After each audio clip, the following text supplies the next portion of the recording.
السلام عليكم.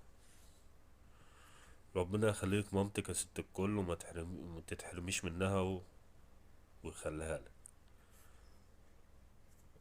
انت بتقولي باباك كان بيضربك، الله اعلم كان بيضربك ليه، لمصلحتك تعملي غلط. هو في حاجة غلط، الله اعلم، دي قصة ماليش فيها. بس الاهل ثم الاهل ثم الاهل. في ابات تفكيرها غلط، بيفكروا غلط، وفي برضه امهات كده. بس تعالوا نراجع حساباتنا، هما بيعملوا ليه كده.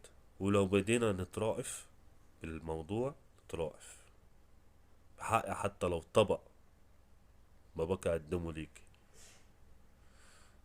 وتعالى نشوف الفيديو ده، وبعدها ممكن تراجع حساباتك وتفهم الدنيا ماشية ازاي، وابقى انا ايه يعني يتكتب لي في ميزان حسناتي.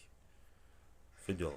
وفعلا يا ريت سمعت كلامك يا امه. يا جماعه، الشباب الصغيره، اي شاب صغير، اي طفل يفكر لو يسيب اهله ولا يسيب امه، ما يسمعش كلمه امه.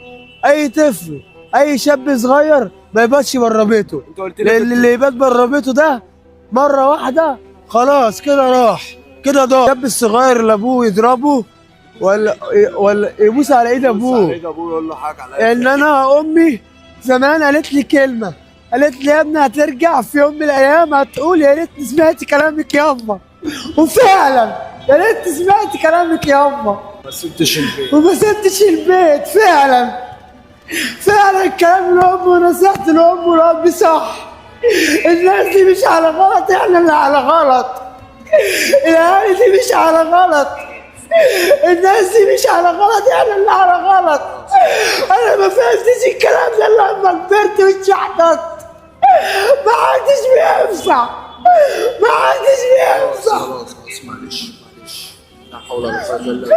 انا ما كانش في حد زيي، لكم بالله الشارع انا ما كانش في حد زيي يا اخويا، لا انت يابا والله انا ما العظيم كانش في حد زيي.